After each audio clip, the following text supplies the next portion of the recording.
Salmo 37, nós vamos ler a partir do versículo 7. Descansa no Senhor e espera nele. Não te indignes por causa daquele que prospera em seu caminho, por causa do homem que executa astutos intentos. Deixa a ira e abandona o furor. Não te indignes de forma alguma para fazer o mal, porque os malfeitores serão desarraigados, mas aqueles que esperam no Senhor herdarão a terra. Pois ainda um pouco e o ímpio não existirá. Olharás para o seu lugar e não aparecerá.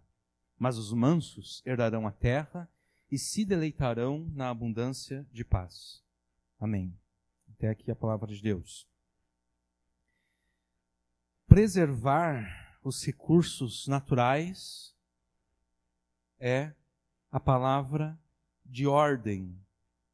Não no sentido de que nós não devemos ou não possamos usar os recursos naturais para a manutenção e o desenvolvimento da civilização, da sociedade, mas o sentido de que esse uso deve ser inteligente.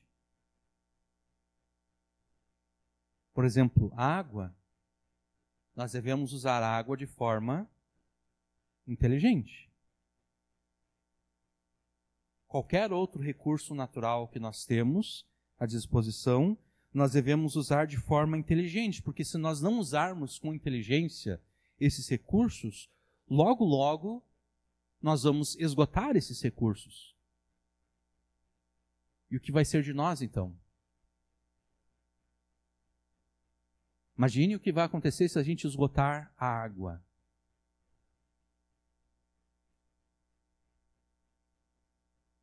O que a gente vai beber? Né?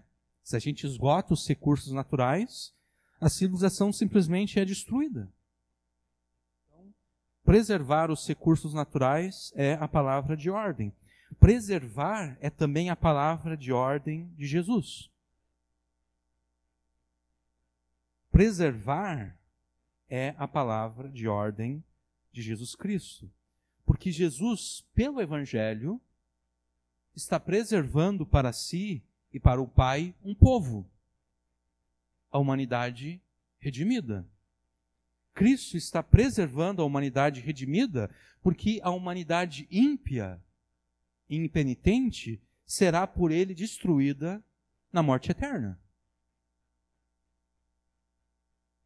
A humanidade redimida, preservada por Cristo, então, herdará a terra, conforme a gente viu no versículo 11, que acabamos de ler, e conforme o próprio Jesus, séculos mais tarde, repetiria em Mateus 5,5.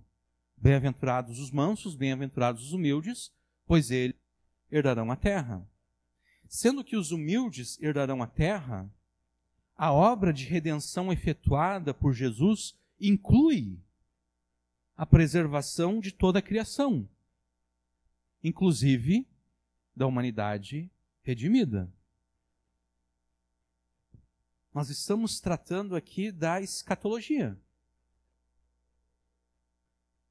Não tanto aquela escatologia que tenta posicionar se a volta de Jesus vai ser antes ou depois da tribulação. Não, nós estamos tratando da escatologia no seu sentido mais restrito. Porque a escatologia diz respeito ao final, ou à finalidade de algo.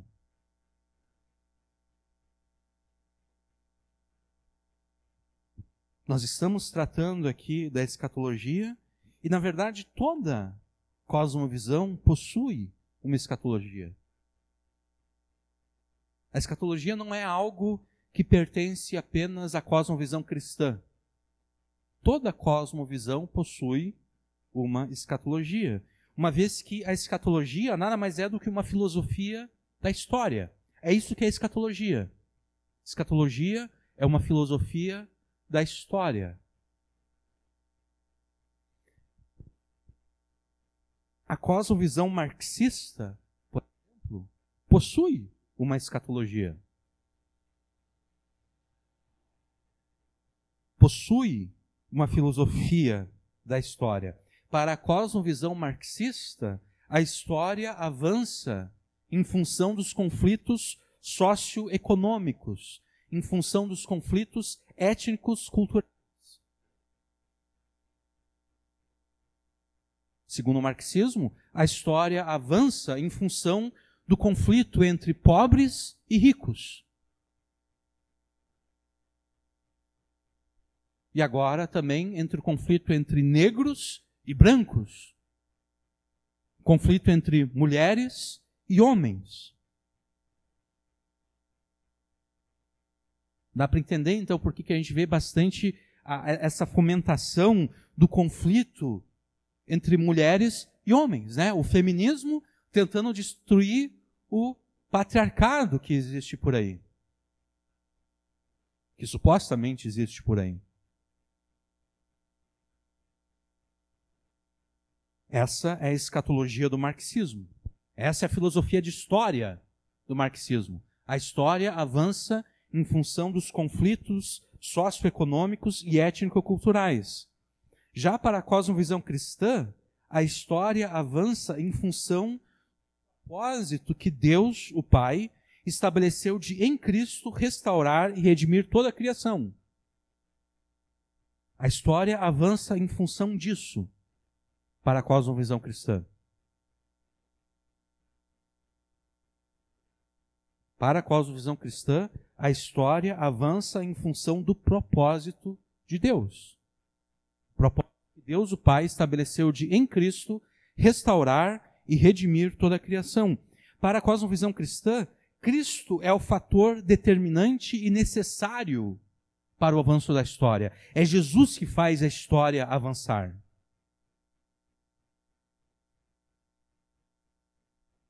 Para a escatologia cristã, não são as nações que fazem a história avançar. Para a escatologia cristã, não são os Illuminatis que fazem a história avançar. Não é a nova ordem mundial que faz a história avançar. Não é o anticristo que faz a história avançar. É Jesus que faz a história avançar.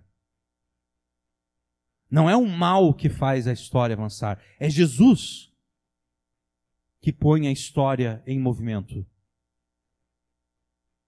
Essa é a filosofia de história da cosmovisão cristã. Esta é a escatologia da cosmovisão cristã. É Jesus que faz pressão para a história ir avançando em direção ao seu final, em direção ao seu propósito final, em direção à sua finalidade.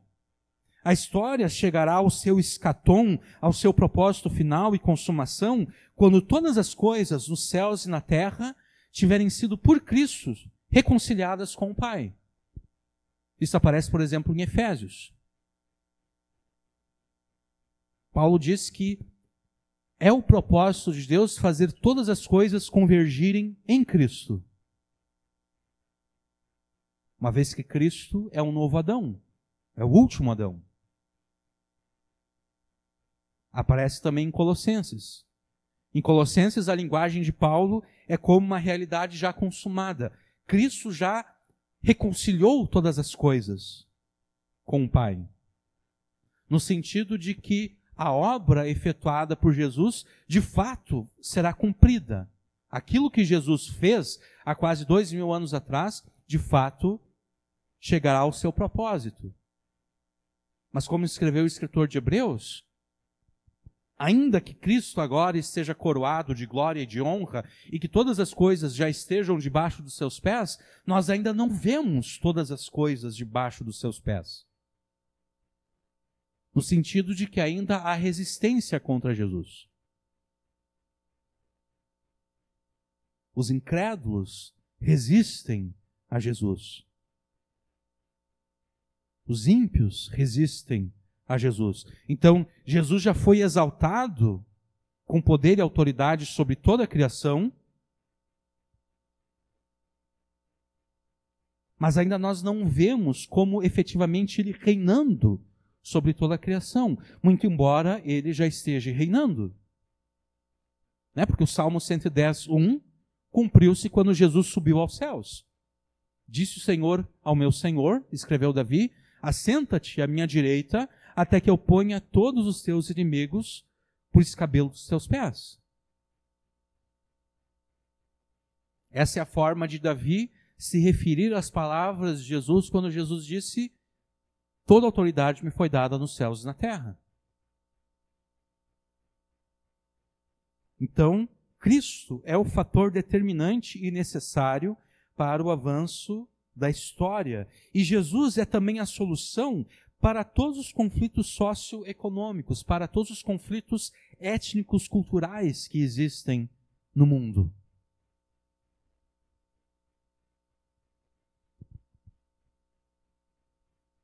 A história chegará ao seu propósito final e consumação quando todas as coisas, nos céus e na terra, tiverem sido por Cristo reconciliadas com o Pai. E quando isso acontecer, então, neste mundo, não restará um único resquício da humanidade ímpia e impenitente.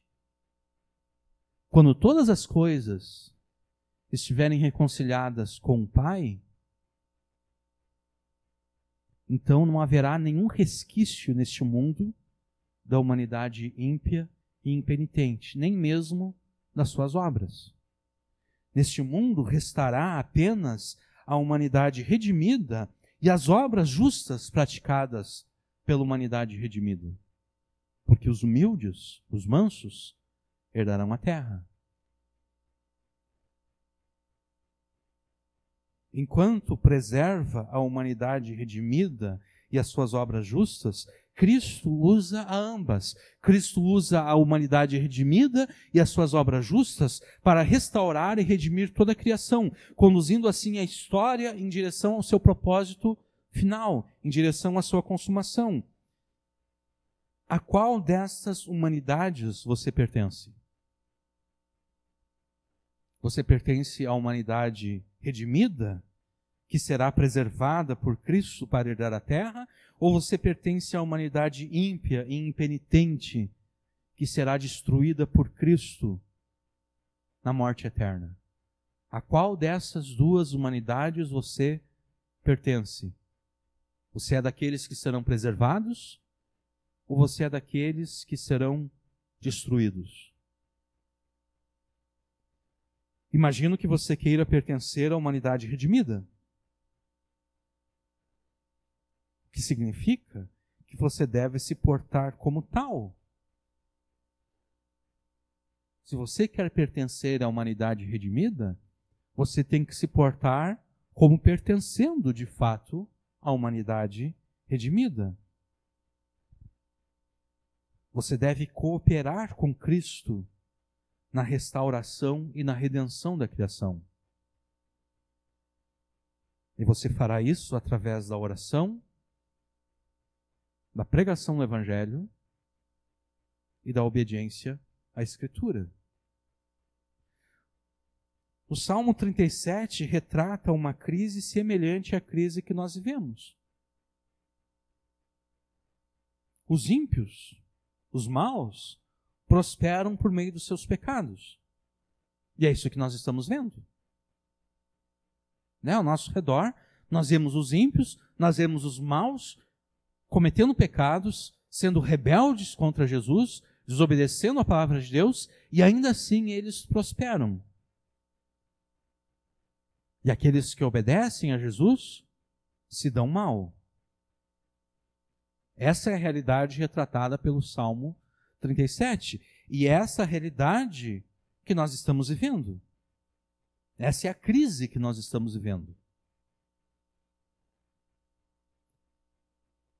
Crises semelhantes a essa sempre trazem consigo o juízo de Jesus contra os ímpios.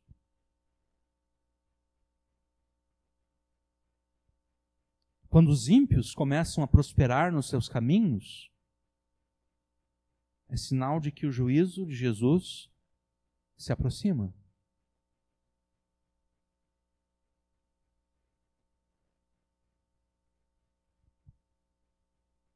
É nesse momento de crise que Jesus te chama.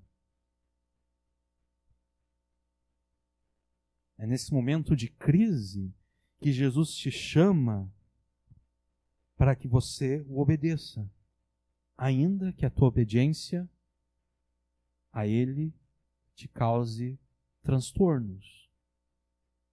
Ainda que você teria uma vida melhor, entre aspas, caso desobedecesse a Jesus. É neste momento de crise que Jesus te chama para obedecê-lo.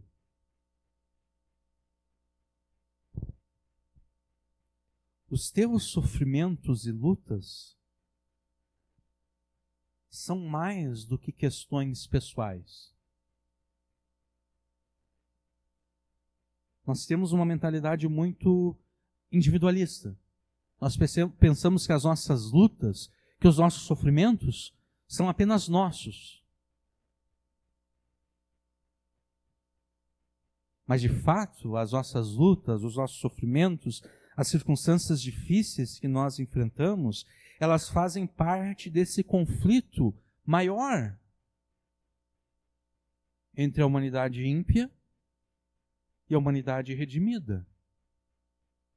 Entre aqueles que obedecem a Jesus e aqueles que desobedecem a Jesus. Então, na verdade, a tua obediência a Jesus, muito mais do que garantir a bênção de Jesus a longo prazo na tua vida, a tua obediência a Jesus, na verdade, garante o avanço da causa de Jesus. A tua obediência a Jesus, nos momentos de crise, garante que a causa de Jesus está avançando na história.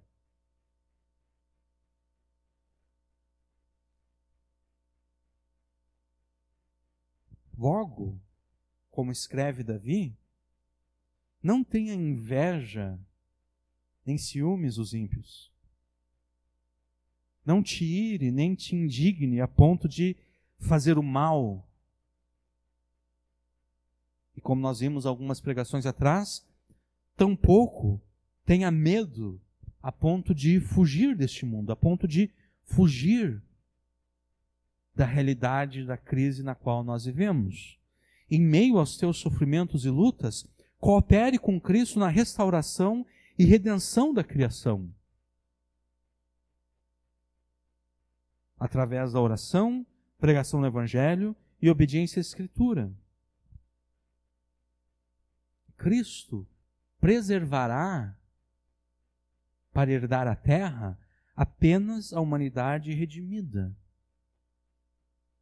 Apenas aqueles que com as suas obras fazem avançar a história em direção ao propósito final estabelecido por Deus.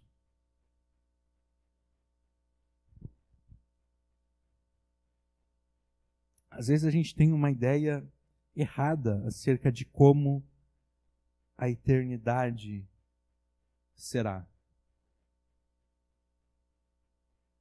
Nós pensamos que na eternidade, depois que a história acabar, nós viveremos numa realidade etérea, fantasmagórica,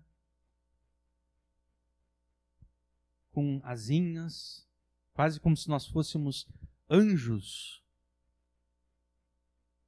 desincorporados, flutuando nas nuvens, tocando harpinhas em louvor a Deus. Não é assim que será a eternidade. A eternidade não vai ser uma coisa meramente espiritual. A eternidade será neste mundo. Em Apocalipse, não é o mundo que sobe em direção aos céus, não, é os céus que descem em direção à terra. É a nova Jerusalém que desce dos céus para a terra. Na eternidade, nós teremos corpos físicos, em muitos sentidos semelhantes aos que nós temos agora. Obviamente que os corpos não serão sujeitos à doença nem à morte, mas serão corpos físicos. Não vai ser uma coisa fantasmagórica, espiritual. Não, vai ser algo físico, uma realidade física.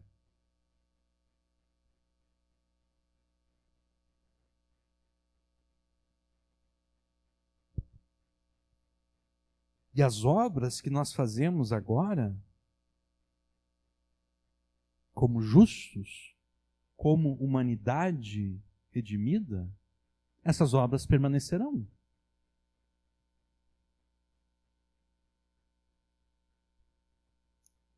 Aquele filme Gladiador, tem uma frase que o general Máximos diz, bem no início do filme, quando ele está fazendo um discurso para as suas tropas, animando eles em direção à batalha. Ele disse que aquilo que nós fazemos agora ecoa na eternidade. Esse é um conceito extremamente cristão, que se perde quando a gente pensa que a eternidade vai ser essa coisa fantasmagórica. Porque se a eternidade vai ser essa coisa fantasmagórica, então as minhas atitudes no meu casamento não vão ecoar na eternidade. A forma como eu crio os meus filhos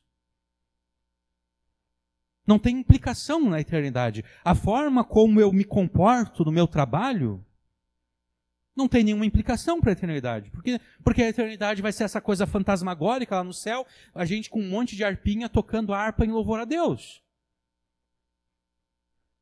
A forma como me importo na vizinhança onde eu moro, na rua onde eu moro, no bairro onde eu moro, na cidade onde eu moro, não tem nenhuma implicação eterna.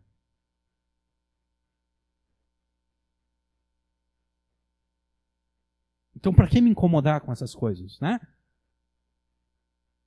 Não, aquilo que nós fazemos aqui tem implicação eterna, porque aquilo que nós fazemos aqui ou permanecerá porque foi feito para a glória de Deus, ou então será queimada pelo fogo, como Paulo fala lá em 1 Coríntios 3.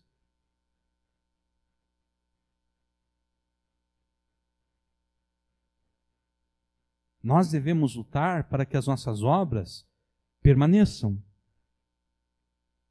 para que aquilo que nós fazemos no dia a dia permaneça pela eternidade.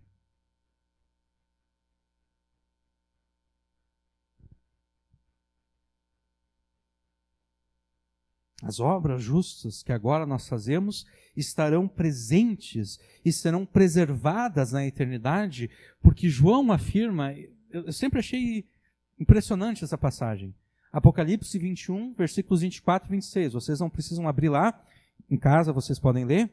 Mas ali João afirma que os reis das nações redimidas entrarão na Nova Jerusalém, trazendo para dentro da Nova Jerusalém a glória das nações.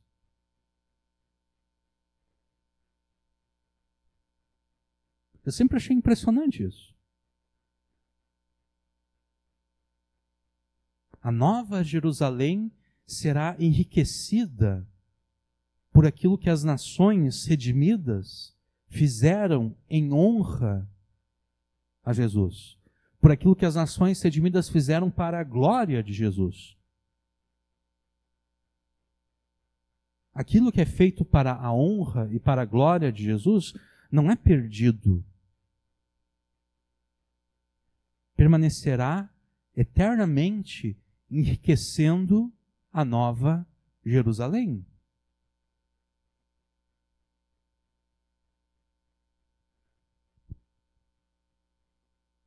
Você quer estar entre aqueles que serão preservados por Cristo para herdar a terra? Você quer estar entre aqueles cujas obras serão preservadas por Cristo como monumentos que o glorificam na Nova Jerusalém? Coopere com Cristo na restauração e redenção da criação. Através da oração, da pregação do Evangelho e da obediência à Escritura. Jesus, agora mesmo, está fazendo a história avançar em direção à sua consumação e propósito final, reconciliando com o Pai todas as coisas, nos céus e na terra. E você deve cooperar com Jesus. Se de fato quiser estar entre aqueles que serão preservados por Ele para herdar a terra. Coopere com Cristo na restauração e redenção da criação através da oração, pregação do Evangelho e obediência à Escritura.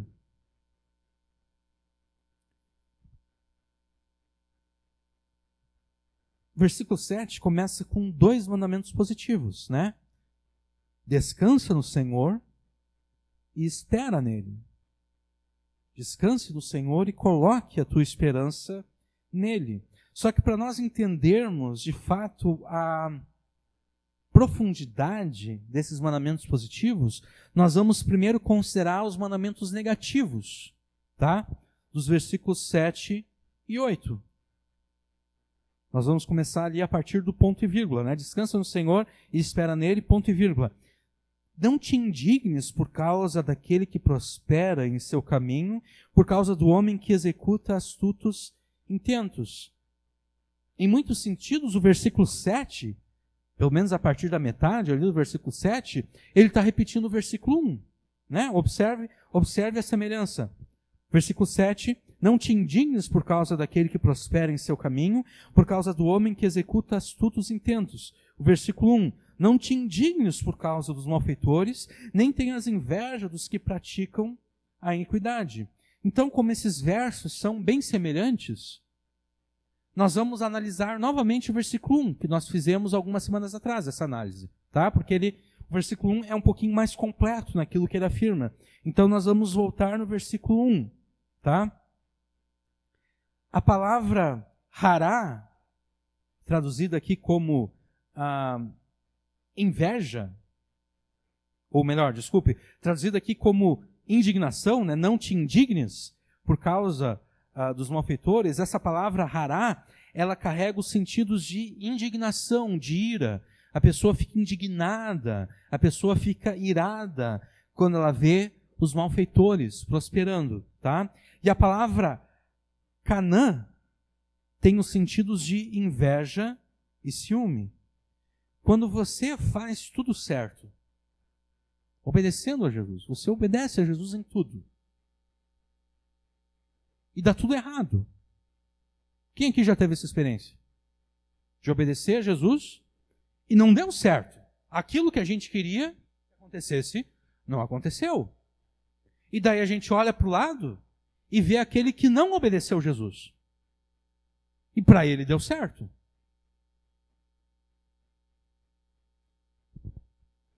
Quando isso acontece, facilmente nós ficamos irados e indignados.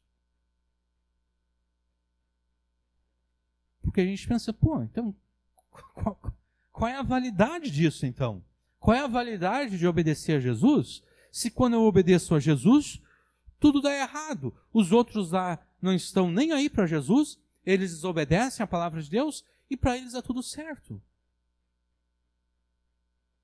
Qual é a validade disso tudo então? Qual é a razão disso tudo?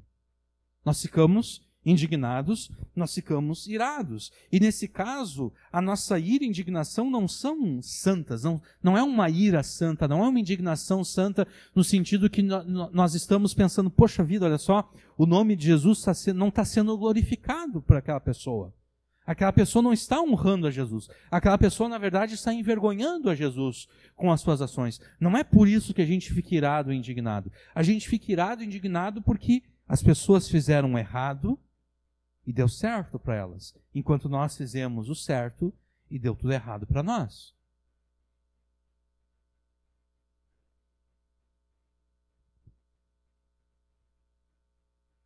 Quando a gente dá lugar a essa ira e indignação, não demora a surgir a inveja e o ciúme.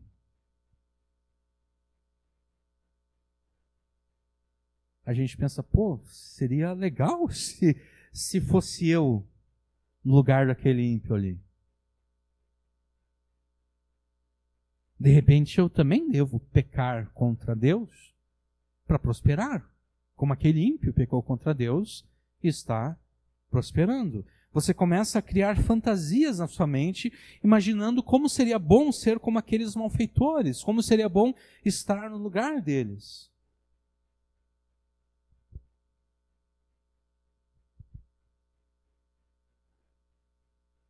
Você começa a imaginar que se o pecado trouxe bênçãos para eles, o pecado muito bem pode também trazer bênçãos a você. Talvez você mesmo deveria pecar contra Cristo. Você começa a pensar isso. Quer saber? Eu vou pecar contra Jesus. Pelo menos a minha vida vai andar, vai para frente com a vida dos outros, está indo para frente. Não é nem mesmo necessário que você ponha em prática esses pensamentos para pecar abertamente contra Jesus. A mera existência desses pensamentos na tua mente já constitui pecado. Porque o maior de todos os mandamentos ordena que você ame a Deus acima de todas as coisas. Como você vai amar a Deus acima de todas as coisas? Como você vai amar a Deus na tua mente, se na tua mente você está pensando que seria bom também pecar contra Jesus para prosperar? Não pode, não há como você amar a Deus com a sua mente e ao mesmo tempo ter esses pensamentos. Então a mera existência desses pensamentos já constitui pecado. A mera existência desses pensamentos já exige de você arrependimento. Você deve ir até Jesus e confessar: Jesus, o Senhor está vendo os meus pensamentos. O Senhor está vendo que eu estou pensando em pecar contra Senhor e que seria bom eu pecar contra o Senhor, porque então eu prosperaria como os outros também estão prosperando.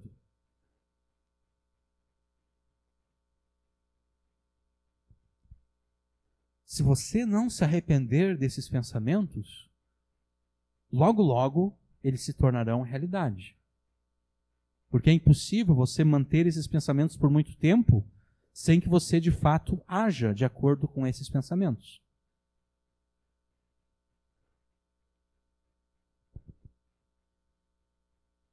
Você não pode, em hipótese alguma,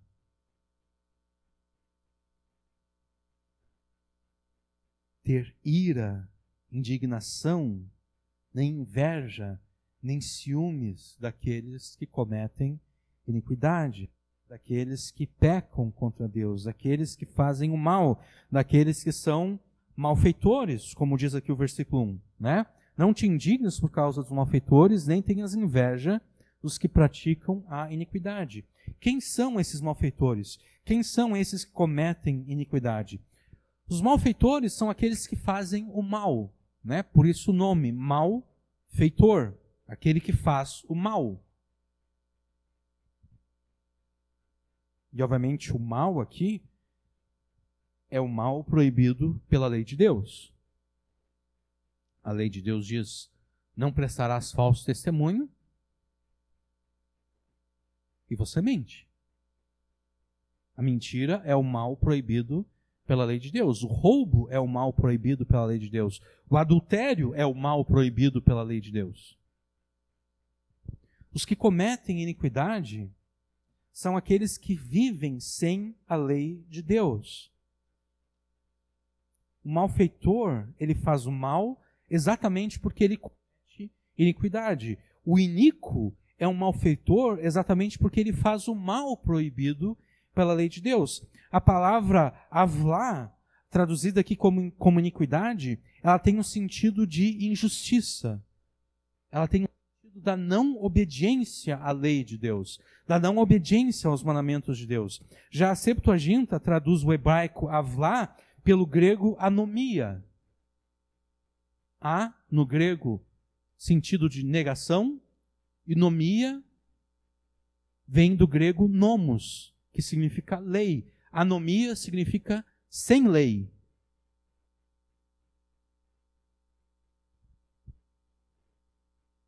O grego anomia aponta para a pessoa que está sem a lei de Deus, para a pessoa que despreza a lei de Deus, para a pessoa que é contrária à lei de Deus, para a pessoa que desobedece à lei de Deus. Então, considerando essas nuances do hebraico e do grego, eu traduzi o versículo 1 da seguinte forma, tá?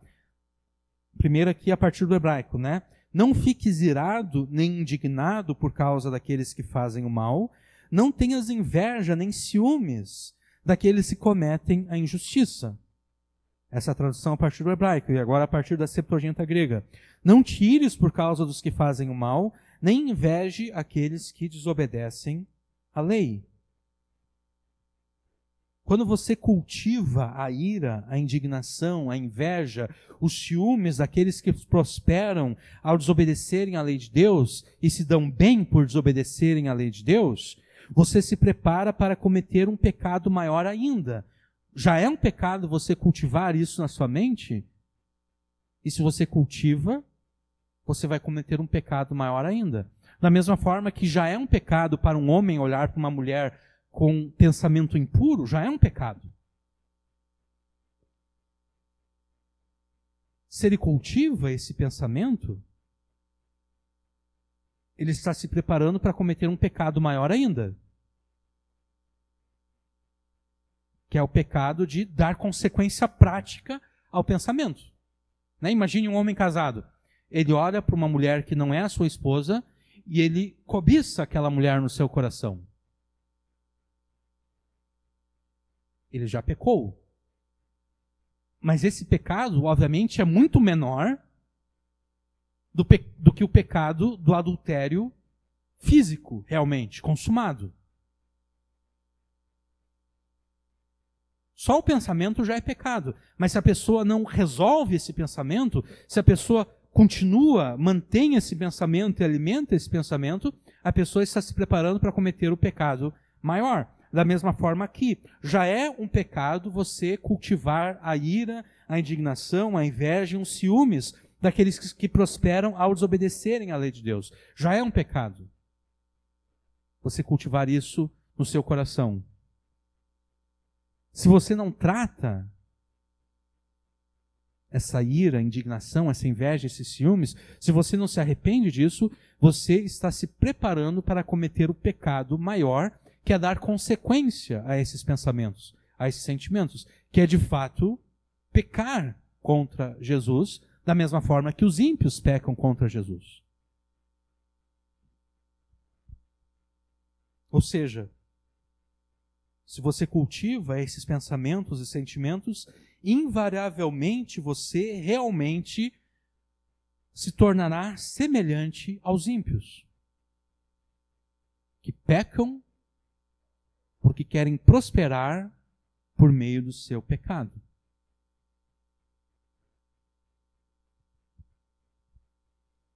Isso também é verdade com relação ao versículo 7, né? Não te indignes por causa daquele que prospera em seu caminho. Daí a parte final aqui explica quem é que está prosperando em seu caminho. Por causa do homem que executa astutos intentos. O homem que executa astutos intentos aqui é o homem que executa planos maus. É o homem que executa planos perversos. O grego, aqui no versículo 7, usa a palavra grega paranomia. Antes nós vimos a palavra anomia. Agora ele está usando a palavra paranomia. Anomia, que a gente viu antes, se refere a um estado geral de desobediência à lei de Deus. Já paranomia se refere à desobediência de um mandamento explícito. Não é meramente que a pessoa desobedece à lei de Deus, não. A pessoa desobedece à lei de Deus nesses mandamentos. Ela mente, ela rouba, ela engana, ela faz o mal, ela prejudica aos outros.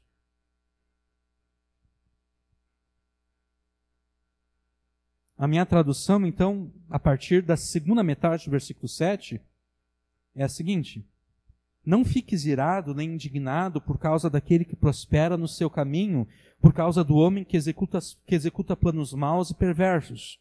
Isso a partir do hebraico. Agora a partir do grego: não te ires por causa daquele que prospera em razão do seu caminho, por causa do homem que infringe a lei de Deus. Esses mandamentos negativos, eles são repetidos no versículo 8, mas usando uma linguagem um pouquinho diferente, né? Deixe a ira, abandona o furor, não te indignes de forma alguma para fazer o mal. Ou ainda conforme a minha tradução, acabe com a ira e abandone a fúria violenta. Não te ires de modo a fazer o mal a outros e, por extensão, a si mesmo. Esse é o grego. O hebraico, abandone a ira, rejeita a furiosa hostilidade, não fiques irado nem indignado, caso contrário, trarás o mal sobre ti mesmo. Você obedece a Jesus e se dá mal. E então você olha ao redor e vê os ímpios desobedecendo a Jesus e se dando bem. Você não deve, em hipótese alguma, cultivar ira, indignação, inveja e ciúmes daqueles que prosperam nos seus caminhos maus. Daqueles que se dão bem por meio dos seus planos maus e perversos. Você não deve cultivar ira, indignação, nem inveja, nem ciúmes daqueles que prosperam por desobedecerem à lei de Deus. Por que não? Por que você não pode ter? Porque então você cometerá os mesmos pecados, maldades e impiedades cometidas pelos ímpios. Porque, obviamente, quando os ímpios prosperam no mal, esse mal aqui é um mal que está prejudicando outros. Né? Quando o ímpio prospera financeiramente fazendo mal, está roubando algo que não pertence a ele. A prosperidade, através do pecado, envolve roubo de alguma coisa.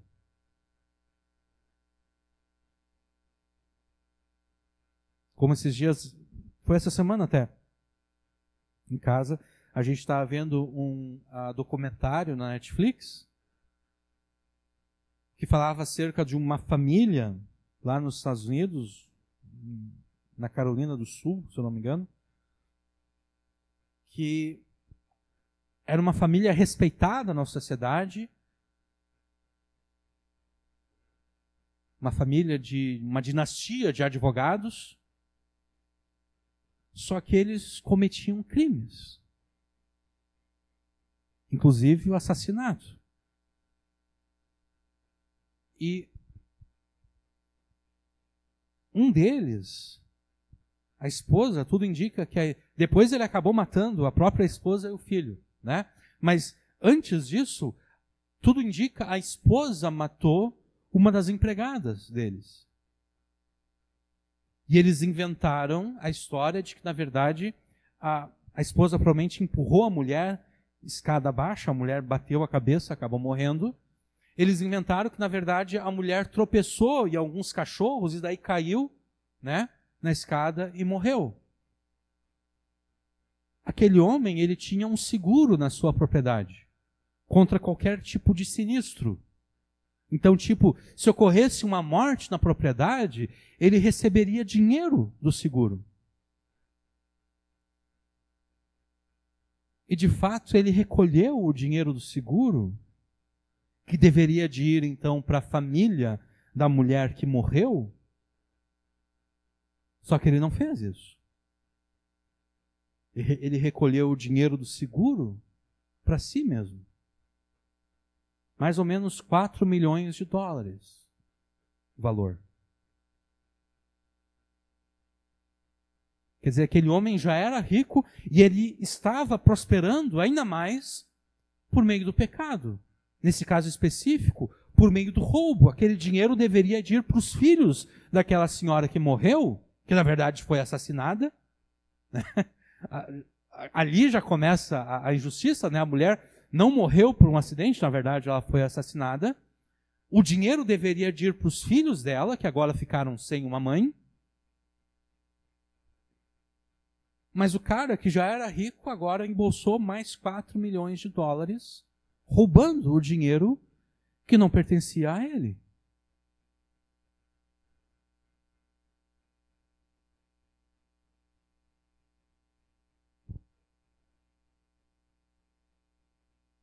Então, por que você não pode, em hipótese alguma, cultivar ira, indignação, inveja, ciúmes daqueles que prosperam desobedecendo a lei de Deus? Porque se você fizer isso, você vai cometer os mesmos pecados, maldades e impiedades que eles cometem. E assim como eles mesmos prosperam fazendo mal a outros, você também tentará prosperar fazendo o mal a outros. Você também vai mentir, tentando usar a mentira como forma de alcançar algum tipo de vantagem. Você vai enganar, você vai roubar. E quando você faz o mal a outras pessoas, você traz o mal sobre si mesmo. Esse é o sentido do versículo 8. Não te indignes de forma alguma para fazer o mal. Porque se você fizer o mal a outros, você, no final das contas, estará fazendo mal a si mesmo. Por quê? Porque Jesus haverá de julgar e destruir os ímpios e os maus.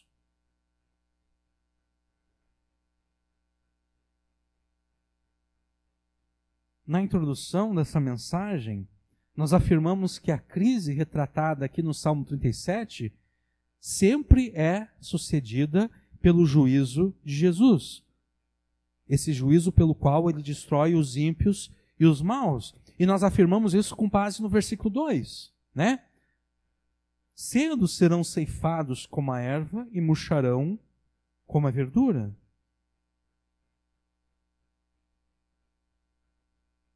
Esse mesmo juízo é retratado nos versículos 9 até o 11. Porque os malfeitores serão desarraigados. Quem é que vai desarraigar os malfeitores? Jesus. Mas aqueles que esperam no Senhor herdarão a terra. Pois ainda um pouco, e o ímpio não existirá. Olharás para o seu lugar e não aparecerá. Mas os mansos, os humildes, aqueles que sofrem, que pode ser, essas traduções são possíveis aqui, eles herdarão a terra e se deleitarão na abundância de paz. Por que os mansos são mansos? Por que eles são humildes? Por que eles são sofredores? Exatamente por causa do versículo 12, olha só. O ímpio maquina contra o justo, e contra ele range os dentes. Versículo 14. Os ímpios puxaram da espada e armaram o arco para derrubarem o pobre e necessitado, para matarem os de reta conduta. Os fiéis, os justos, eles são mansos no sentido de que eles sofrem, eles são humildes, porque eles sofrem sem revidar o mal que eles receberam. Por isso que eles são mansos. Eles recebem o mal, mas eles não pagam o mal com o mal. Eles pagam o mal com o bem.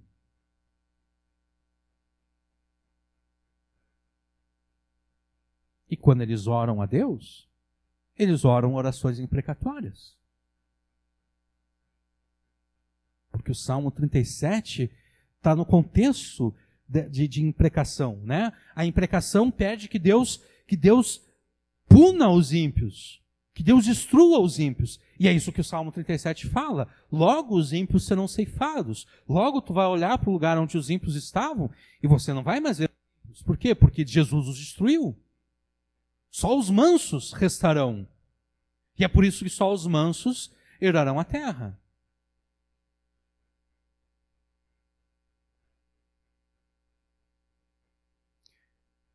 O contexto teológico dessas palavras aqui, de juízo, que prometem a destruição dos maus e dos ímpios, é a aliança. A aliança que Deus fez com Israel, lá no Monte Sinai. Esse é o contexto teológico. Mais precisamente, o contexto teológico são as maldições da aliança. As alianças bíblicas, elas contêm certos elementos.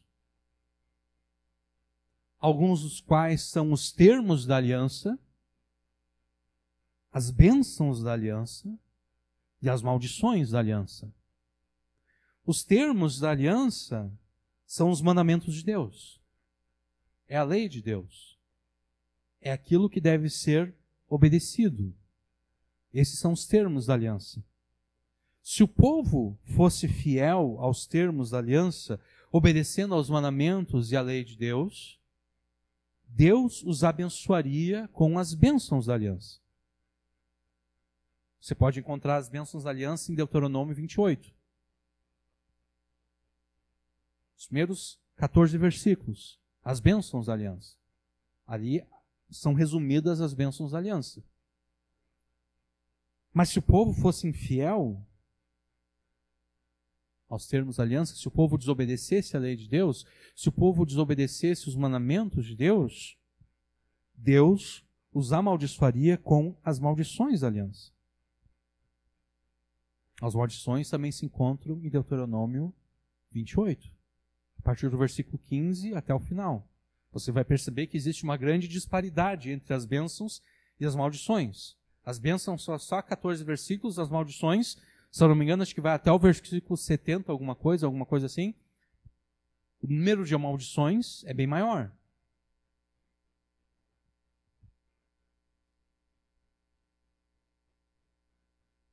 Muitos irmãos nossos observam isso, observam essa relação da aliança, né?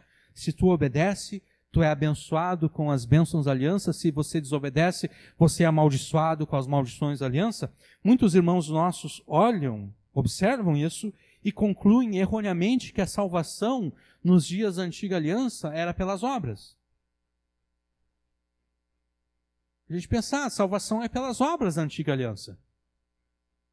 Os santos da antiga aliança eram salvos pelas obras, porque se eles obedecessem, eles eram abençoados. Se eles desobedecessem, eles eram amaldiçoados. Mas a verdade, essa é uma conclusão errada.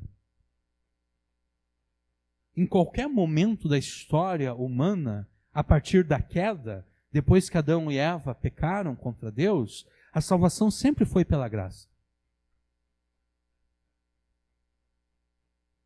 Sempre foi pela graça. Inclusive, quando Paulo vai explicar a salvação pela graça, Paulo busca exemplos em Abraão e em Davi, que são santos da antiga aliança. Na verdade, Abraão é anterior à antiga aliança, né? Porque a antiga aliança vai ser só estabelecida 400 anos depois de Abraão. Mas quando Paulo vai explicar a salvação do Evangelho, Paulo cita Abraão e Paulo cita Davi, o que quer dizer que a salvação no Antigo Testamento não era pelas obras, a salvação era pela fé, era pela graça de Deus. É assim que a aliança começa, né? O cabeçalho dos 10 mandamentos é o seguinte: eu sou o Senhor teu Deus, que te tirou da terra do Egito, da casa da servidão. Portanto, não terás outros deuses diante de mim. O cabeçalho é a graça de Deus. Eu salvei vocês sem que vocês me obedecessem. Eu fui até vocês e libertei vocês da escravidão do Egito. Essa é a minha graça. Agora, eu vou fazer uma aliança com vocês. E aqui estão os termos dessa aliança. Então, o cabeçalho da aliança é a graça de Deus. Deus primeiro salvou um povo para si, pela sua graça, então estabeleceu com este povo uma aliança. Como a gente viu antes, contém os termos da aliança, as bênçãos da aliança e as maldições da aliança. Um dos aspectos mais importantes da aliança era exatamente a posse da terra de Canaã. Esse é um dos elementos centrais da aliança. A posse da terra de Canaã.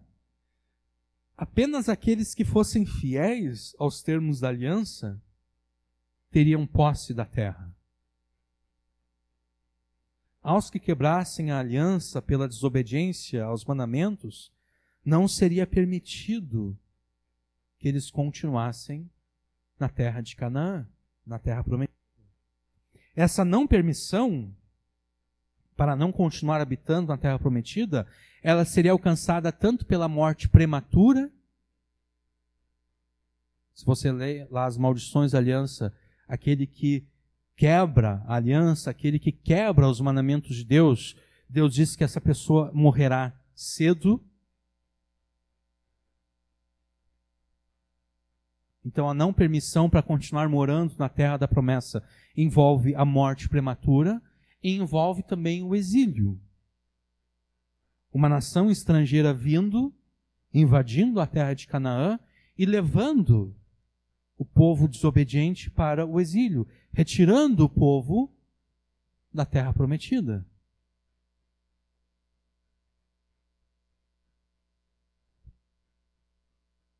Isso agora, eu pensando, o mandamento para obediência aos pais. Né? Honrar pai e mãe. Qual é a promessa ligada a esse mandamento?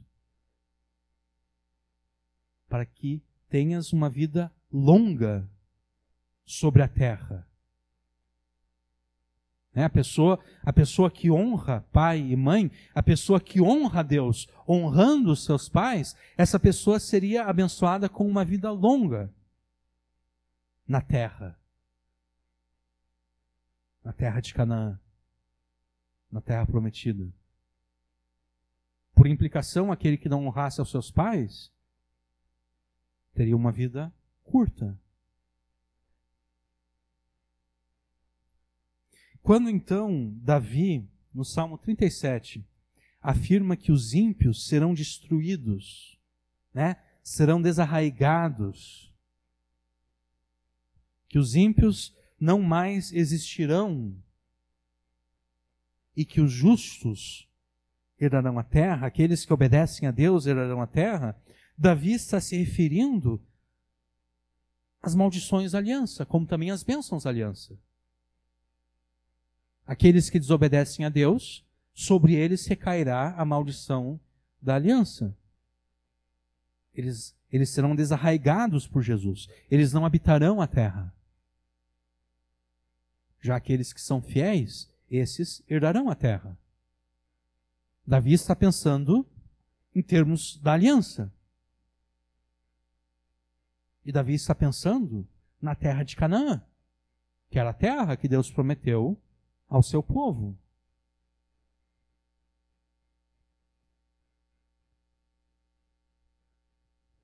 Jesus repete o Salmo 37, 11, no Sermão do Monte. Na abertura do Sermão do Monte, nas bem-aventuranças. Jesus diz, bem-aventurados os mansos, porque eles herdarão a terra. Quando Jesus repete Salmo 37, 11, Jesus ressalta o aspecto escatológico do Salmo 37.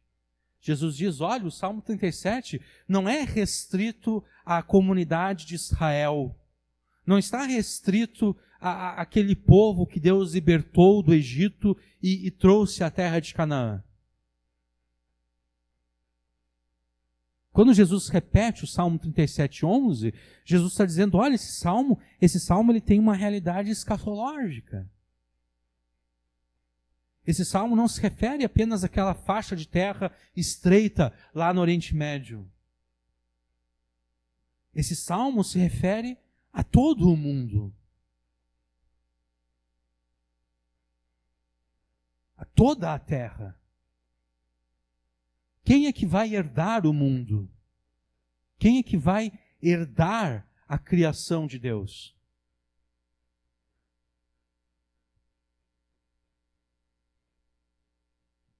Na introdução desse sermão, nós afirmamos que a escatologia é uma filosofia da história e que, para a cosmovisão cristã, Jesus é o fator determinante e necessário para o avanço da história.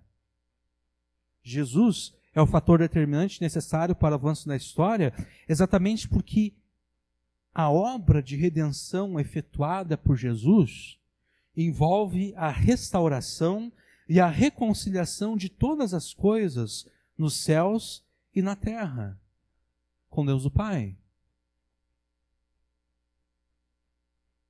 Tudo, toda a criação ficou necessitada de ser restaurada e reconciliada exatamente por causa de Adão. Quando Adão peca, toda a criação é colocada debaixo da maldição de Deus. Ou seja, toda a criação é colocada numa posição de inimizade contra Deus. Porque Adão era o representante de toda a criação. Não apenas o representante da humanidade, mas o representante de toda a criação. É por isso que Paulo, em Romanos 8, diz que toda a criação geme, esperando a redenção, a sua redenção, esperando a manifestação dos filhos de Deus. Toda a criação foi colocada num relacionamento de inimizade contra Deus, e toda a criação necessita ser reconciliada com Deus. E Jesus, o segundo Adão, é esse que reconcilia todas as coisas com Deus.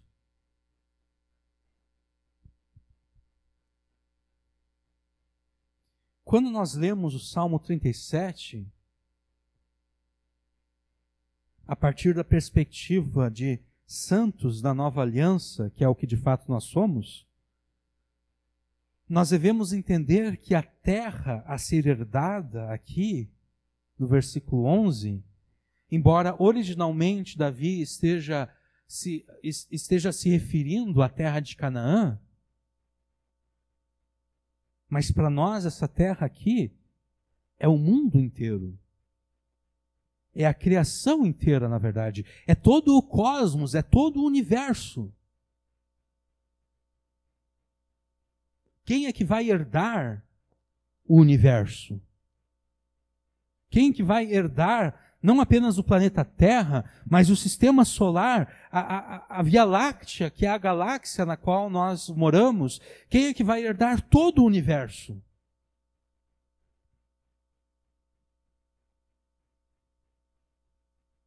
Aqueles que herdarão a Terra, o mundo todo, aqueles que herdarão o universo, são os mesmos que cooperam com Cristo na sua obra de restauração e reconciliação de todas as coisas, nos céus e na terra. É reconciliação essa com Deus o Pai. Eles são chamados de mansos, no versículo 11, ou ainda de humildes e aflitos, que também é possível traduzir assim. Eles são chamados de mansos, humildes e aflitos, no verso 11, exatamente porque eles são vítimas oprimidas pelos ímpios e maus. Aqui a gente viu antes, no versículo 12, o ímpio maquina contra o justo e contra ele range os dentes. Versículo 14, os ímpios puxaram da espada e armaram um arco para derrubarem o pobre necessitado e para matarem de reta conduta. No Sermão do Monte, Jesus fala, bem-aventurados quando os perseguirem e mentirem contra vocês e fizerem o mal contra vocês. É por isso que no versículo 11 aqui são chamados de mansos, humildes, sofredores, aflitos. Esses mansos, humildes e aflitos, aqui no versículo 11, eles são classificados no versículo 9 como aqueles que esperam no Senhor, né? Os malfeitores serão desarraigados, mas aqueles que esperam no Senhor herdarão a terra. Esses são os mesmos que estão no início do versículo 7. Descansa no Senhor e espera nele. Os mansos, humildes e aflitos são os mesmos que no versículo 9 esperam em Cristo e que no versículo 7 descansam no Senhor e esperam nele. E agora sim, então, nós vamos analisar a primeira parte do versículo 7. Onde nós vemos a ordem para que nós descansemos no Senhor e esperemos nele. A palavra hebraica, daman, traduzida aqui por descansar, ela tem o sentido de aquietar-se, de guardar silêncio, de não fazer nenhum ruído. Descansar no Senhor. Já a Septuaginta traduz o hebraico daman pelo grego hipotasso, que traz como sentido as ideias de sujeitar-se, de subordinar-se, de submeter-se. A palavra yahal, traduzida como esperar, implica a esperança da resolução de algum problema, de alguma circunstância. Já a Septuaginta traduz do hebraico ahal pelo grego hiketeu, que traz como significado orar, pedir, implorar. Então a minha tradução do versículo 7, a partir do hebraico, é a seguinte: aquieta-te diante de Yahvé e coloque nele a tua esperança. Não fiques irado nem indignado por causa daquele que prospera no seu caminho, por causa do homem que executa planos maus e perversos. E a partir do grego, submeta-te ao Senhor e suplique a Ele em oração. Não te indignes por causa daquele que prospera em razão do seu caminho, por causa do homem que infringe a lei. Então, unindo essas duas traduções, descansar em Yahvé, ou ainda aquietar-se diante de Yahvé, tem como implicação submeter-se a Deus. Eu me aquieto diante de Deus, eu descanso em Deus quando eu me submeto a Ele. Eu descanso em Jesus quando eu me submeto a Jesus. Quando a gente pensa em descansar, a gente pensa num comportamento passivo, né? Eu estou cansado, eu vou descansar. Bom, o que é descansar quando eu estou cansado? É simplesmente não fazer nada, né? Eu vou me sentar, ou então eu vou me deitar e vou tirar um cochilo, né? Eu vou descansar, eu vou ficar sem fazer nenhum tipo de atividade. Mas quando a gente considera que a Septuaginta traduziu descansar como submeter-se, percebe que descansar aqui não é tanto um comportamento passivo, mas é de fato uma obediência ativa aos mandamentos de Jesus. Porque o contexto é exatamente o contexto de pessoas que não estão obedecendo, né? O homem mau, ele está prosperando nos seus caminhos. Ele prospera exatamente porque ele executa planos maus, porque ele executa astutos intentos. Ele está desobedecendo a lei de Deus. Descansar no contexto onde há pessoas desobedecendo a lei de Deus, submeter-se a Jesus no contexto onde há pessoas desobedecendo a Jesus, é ativamente obedecer a Jesus. Se os outros estão mentindo, eu vou falar a verdade. Se os outros estão roubando, eu serei generoso. Porque a gente já viu isso em várias pregações. O contrário do roubo é a generosidade. Se os outros estão roubando, eu serei generoso. Se os outros estão enganando, eu serei sincero. Se os outros estão fazendo mal contra outras pessoas, para a partir desse mal prosperarem, eu vou fazer o bem, ainda que esse bem me empobreça.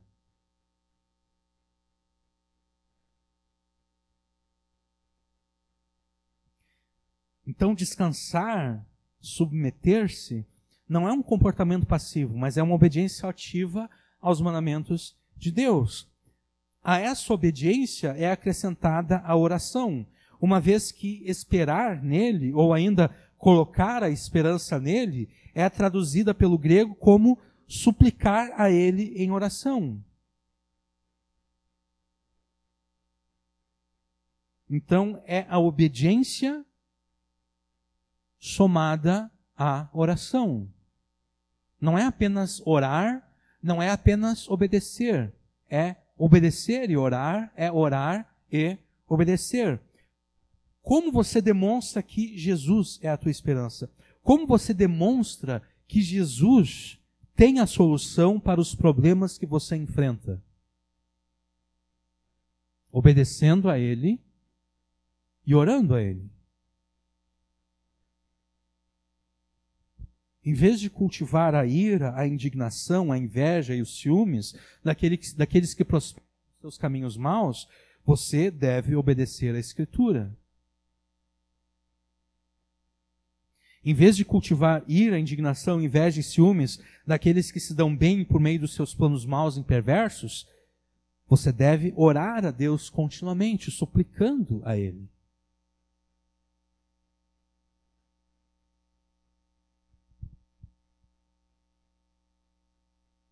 É difícil fazer isso?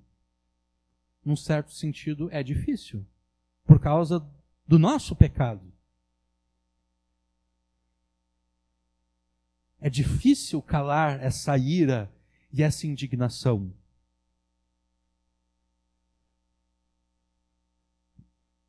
É difícil calar essa inveja e esses ciúmes. Mas é o que nós devemos fazer.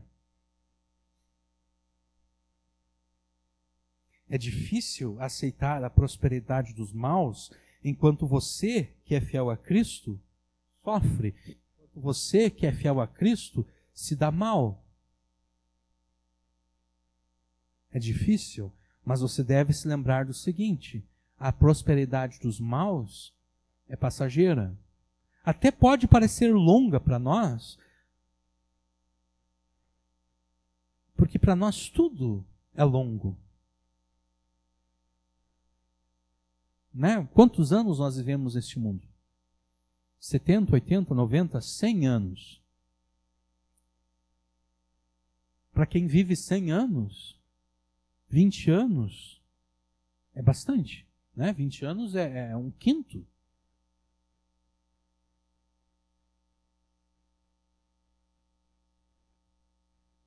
Mas se a gente considera o todo da história, a prosperidade dos maus é passageira. Não durará para sempre. Porque Cristo nunca demora a derramar o seu juízo sobre aqueles que fazem o mal e desobedecem à lei de Deus e à Escritura. Então, em vez de sucumbir à tentação de resolver os teus problemas com o pecado, que é essa tentação, né? Quando você sentir indignação, ciúmes e inveja daqueles que prosperam nos seus caminhos maus, a tentação que você sofre é fazer o mesmo que eles, resolver os teus problemas com o pecado. Em vez de sucumbir à tentação de resolver os teus problemas com o pecado, como fazem os maus, obedeça a Jesus, ainda que no curto prazo a tua obediência a Jesus te cause prejuízos.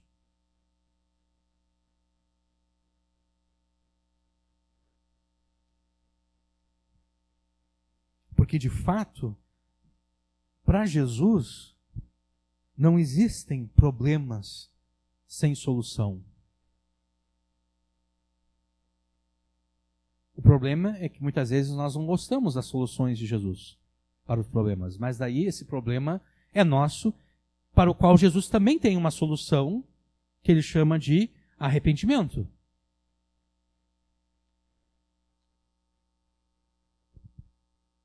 É muito mais fácil resolver o problema através do pecado, através da mentira, através do engano. Mas nós devemos nos arrepender disso. Arrependa-se e então ore. Não uma oração desleixada. Porque às vezes a gente ora, mas a gente ora de forma desleixada. A gente ora por 1 minuto, a gente ora por 5 minutos e a gente pensa que é o suficiente. A gente pensa, poxa vida, eu tenho muitas outras coisas para fazer, eu não tenho tempo para ficar orando. Isso é um desleixo da nossa parte. Se a situação que você está enfrentando é realmente importante, você dedicaria mais tempo. Você seria como aquela mulher lá na parábola que Jesus contou, que dia e noite ficava incomodando o juiz para que ele resolvesse o problema dela. Você seria como aquele homem que passou a madrugada inteira batendo na porta do seu vizinho até que ele se levantasse para dar o pão.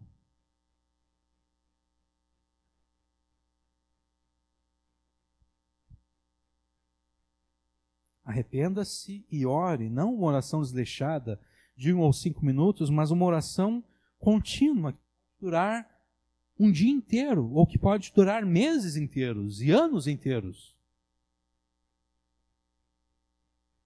E enquanto você ora continuamente, apresente-se a Deus como a resposta dele à oração que você a ele faz, ou seja, obedeça a Deus naquilo que você sabe que deve obedecer a Deus, que na verdade é tudo, né? Você sabe que deve obedecer a Deus em tudo, então obedeça a Deus em tudo, inclusive na circunstância que você precise que Deus resolva. Porque parte da resolução é exatamente a tua obediência a Deus.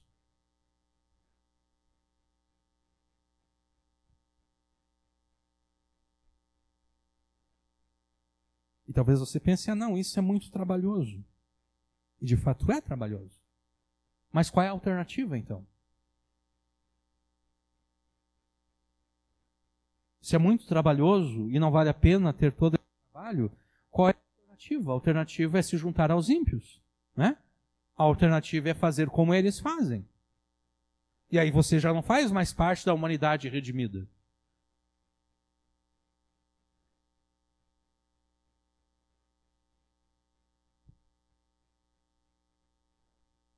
É trabalhoso exatamente porque as crises que você enfrenta, os problemas que você enfrenta, como nós dissemos na introdução, não são simplesmente problemas teus. As crises que você enfrenta, os problemas, as circunstâncias ruins, difíceis que você enfrenta, fazem parte desse conflito cósmico entre a humanidade redimida e a humanidade ímpia e impenitente. Esse conflito cósmico foi estabelecido pelo próprio Deus lá no Jardim do Éden, logo depois do pecado de Adão e Eva, quando Deus diz que a semente da serpente faria guerra contra a semente da mulher.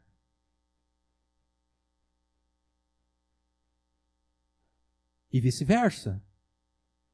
A semente da mulher é a humanidade redimida, cujo cabeça, cujo representante maior é Jesus. A semente da serpente é a humanidade ímpia e pecadora, é a humanidade que segue a Satanás na sua rebelião contra Deus. Então, na verdade, os problemas que você enfrenta, as circunstâncias ruins que você enfrenta, a dificuldade que você enfrenta em obedecer a Jesus e se dar mal, faz parte desse conflito maior.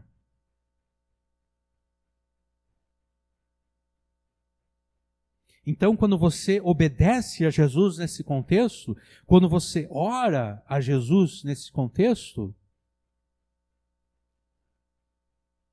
não é apenas a tua circunstância que você está afetando com essa oração e obediência. Não, você na verdade está afetando toda a criação, você está afetando todo esse conflito. E é assim que você coopera com Jesus na restauração e na redenção da criação, na tua obediência no dia a dia.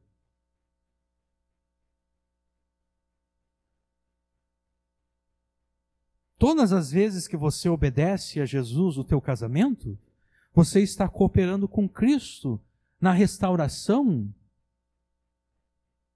e na redenção da criação.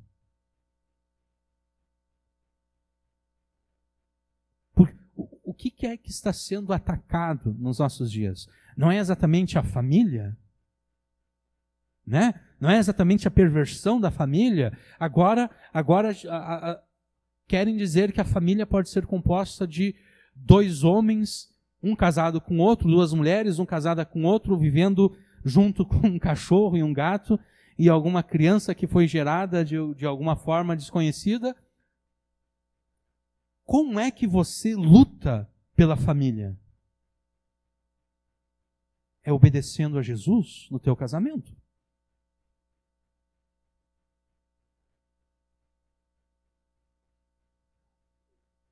Não adianta votar, não adianta eu vou votar naquele candidato lá porque ele é defensor da família, se no teu casamento você não obedece a Jesus, se na tua família você não obedece a Jesus, se não está indo a favor da família.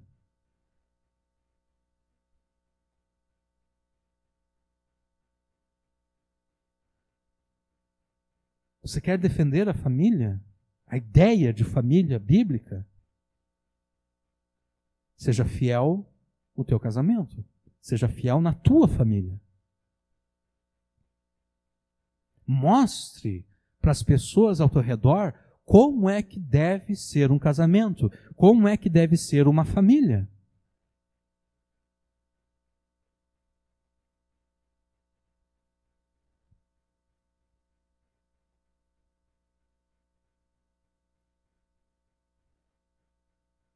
Mostre que o homem deve amar a sua esposa como Cristo amou a igreja, trabalhando para sustentá-la tanto do ponto de vista físico como do ponto de vista espiritual.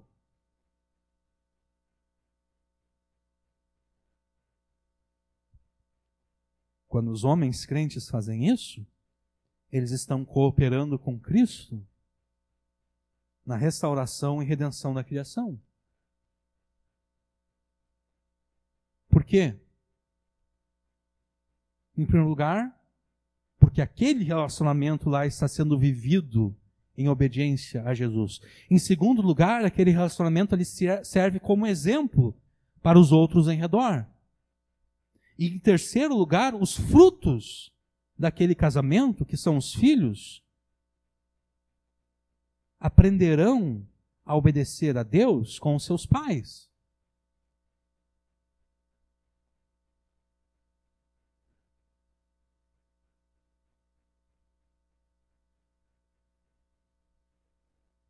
A mulher deve se submeter ao marido como Cristo se submete à igreja. E quando ela faz isso, ela coopera com Cristo na redenção e reconciliação de toda a criação.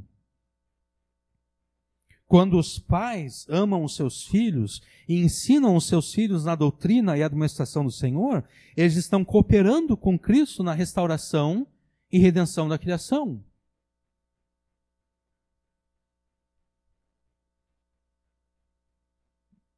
E aqui a gente poderia mostrar várias implicações, né? Um pai e uma mãe não têm direito de eu não aguento mais o meu filho, então vou dar um celular para ele ver se ele para de encher a minha paciência. Isso não é criar filhos na doutrina e administração do Senhor.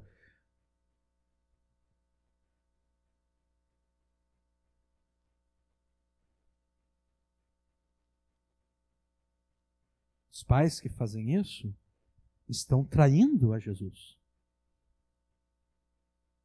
Eles estão deixando outros educarem os seus filhos contrariamente àquilo que Jesus ordena.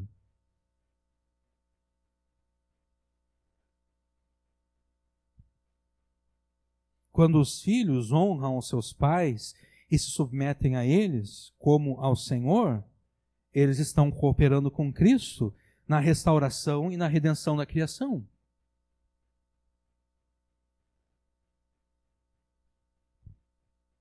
Quando no trabalho você age com fidelidade, você não simplesmente trabalha porque quer receber um salário no final do mês. Você não simplesmente trabalha porque você quer agradar o chefe ou o patrão. Não, você trabalha sabendo que o teu trabalho está sendo feito ao Senhor.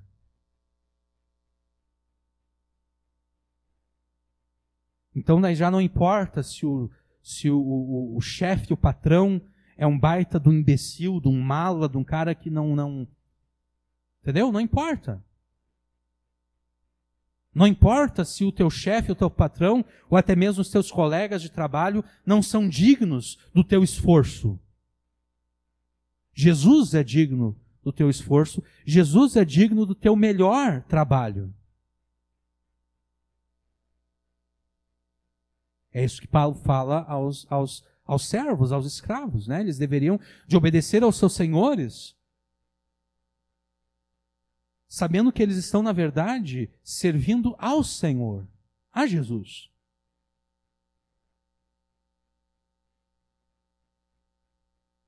Então, quando você trabalha com fidelidade, como quem serve ao Senhor Jesus, você está cooperando com Cristo na restauração e redenção da criação. Quando você obedece à Escritura em toda a extensão dela e na sua totalidade, você está cooperando com Cristo na restauração e redenção da criação. Por isso, é necessário que você dedique tempo ao estudo e à leitura da Escritura em casa, para que você saiba o que deva fazer. Né? Por isso é necessário que você seja assíduo aos cultos, para que você ouça a pregação da Escritura. E além disso, é necessário que você também pregue o Evangelho aos teus familiares, amigos, vizinhos e conhecidos. Né? É necessário que você também pregue o Evangelho a eles, porque o juízo de Jesus sobre os ímpios não vai demorar.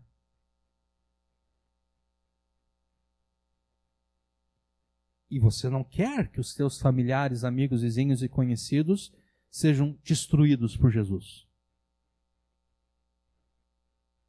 Você não quer isso, ou pelo menos você não deveria querer isso. Às vezes os crentes ficam um tanto quanto indiferentes. E daí se o meu pai, se minha mãe não for salvo? Essa indiferença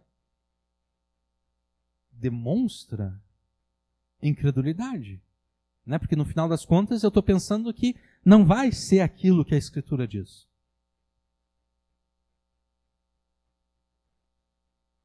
Mas será aquilo que a Escritura diz? Se você se importa com eles pelo menos um pouquinho, você vai pregar a eles o Evangelho, para que eles também façam parte dessa humanidade redimida que será preservada por Jesus para herdar a terra, para herdar o mundo, para herdar o universo.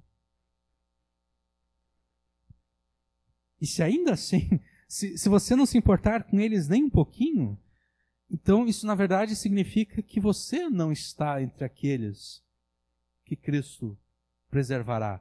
Porque na verdade a pregação do Evangelho é também um dos meios pelos quais você coopera com Cristo na redenção e restauração de todas as coisas.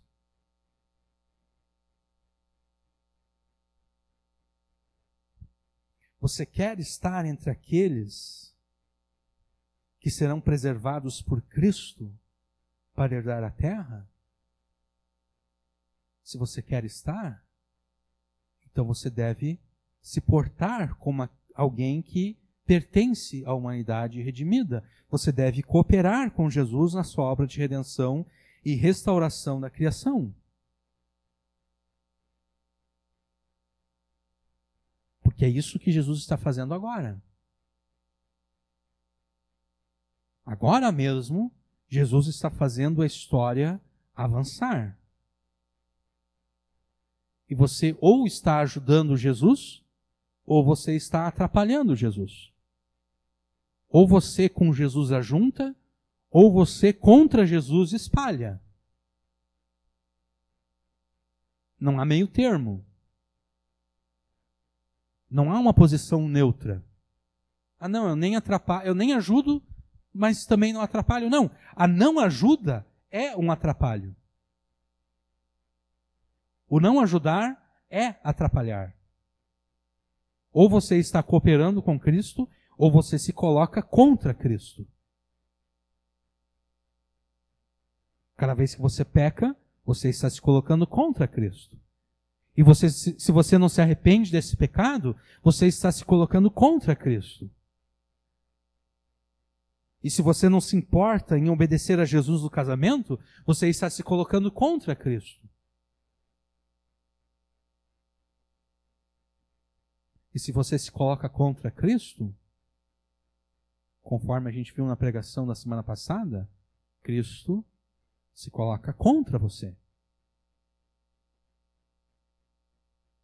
Se ele se coloca contra você, certamente você não está entre aqueles que ele está preservando e que ele preservará para herdar a vida, a terra, o mundo.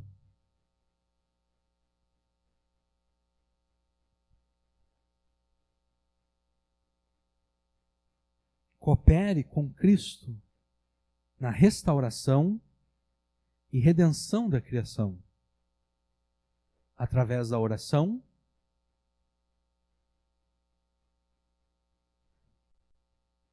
oração pela qual você faz petições pessoais, você vê os problemas que você está enfrentando e ora para que Jesus resolva esses problemas. Oração pela qual você intercede a favor daqueles que devem ser salvos. Então, a tua família, os teus amigos, vizinhos, conhecidos.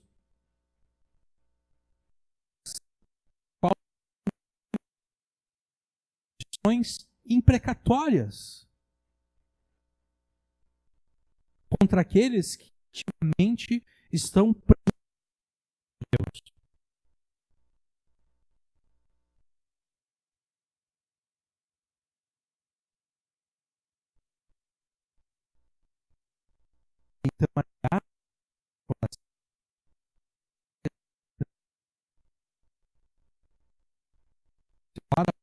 Então, você faz o que está ao seu alcance.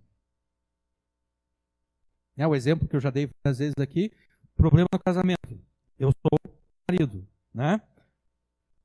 Eu não tenho como obrigar a minha mulher a ser fiel, né? A obedecer a Jesus no contexto do casamento. O máximo que eu posso fazer é orar a Deus e então obedecer a Deus nesse contexto.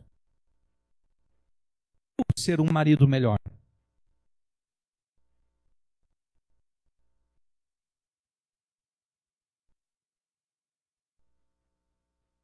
Isso é a Deus como resposta da oração, né? Eu estou com um problema no casamento, eu sei as áreas onde eu estou errando, então eu oro a Deus para que Deus ajude, para que Deus resolva esses problemas, e eu faço aquilo que está ao meu alcance, que é ser um melhor marido.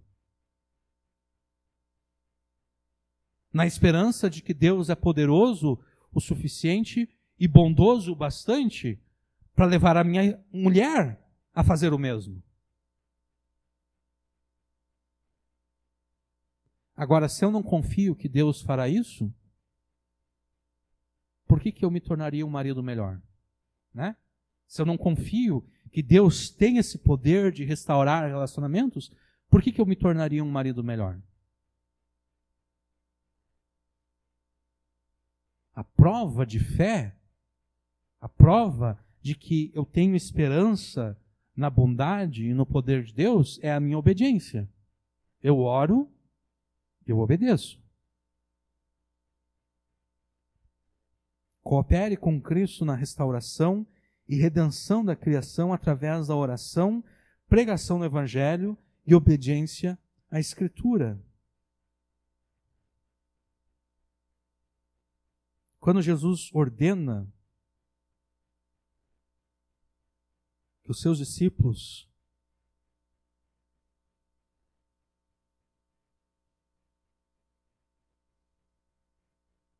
discipulem as nações, ensinem as nações a obedecê-lo?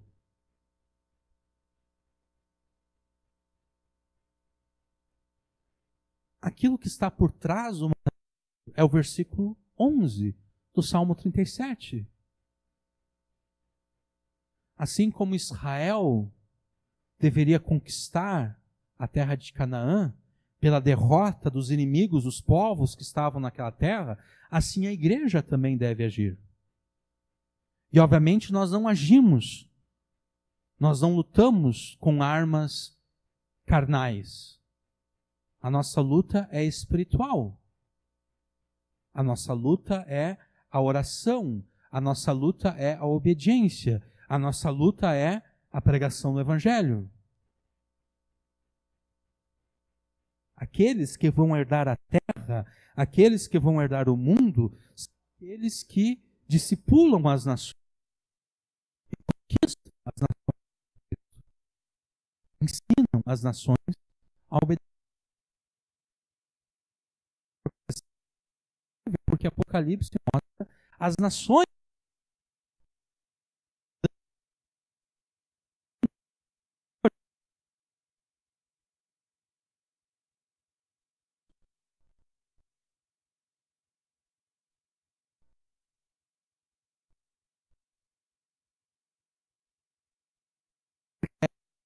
aqueles que herdarão a terra, entre aqueles que serão preservados por Jesus para herdar o mundo. Então você deve estar entre aqueles que conquistam o mundo para Jesus. Entre aqueles que cooperam com Jesus na redenção e restauração de toda a criação. Coopere com Jesus na restauração e redenção da criação através da oração, pregação do Evangelho e obediência à Escritura. E então você estará entre aqueles que Jesus preservará para herdar a terra e o universo. Amém.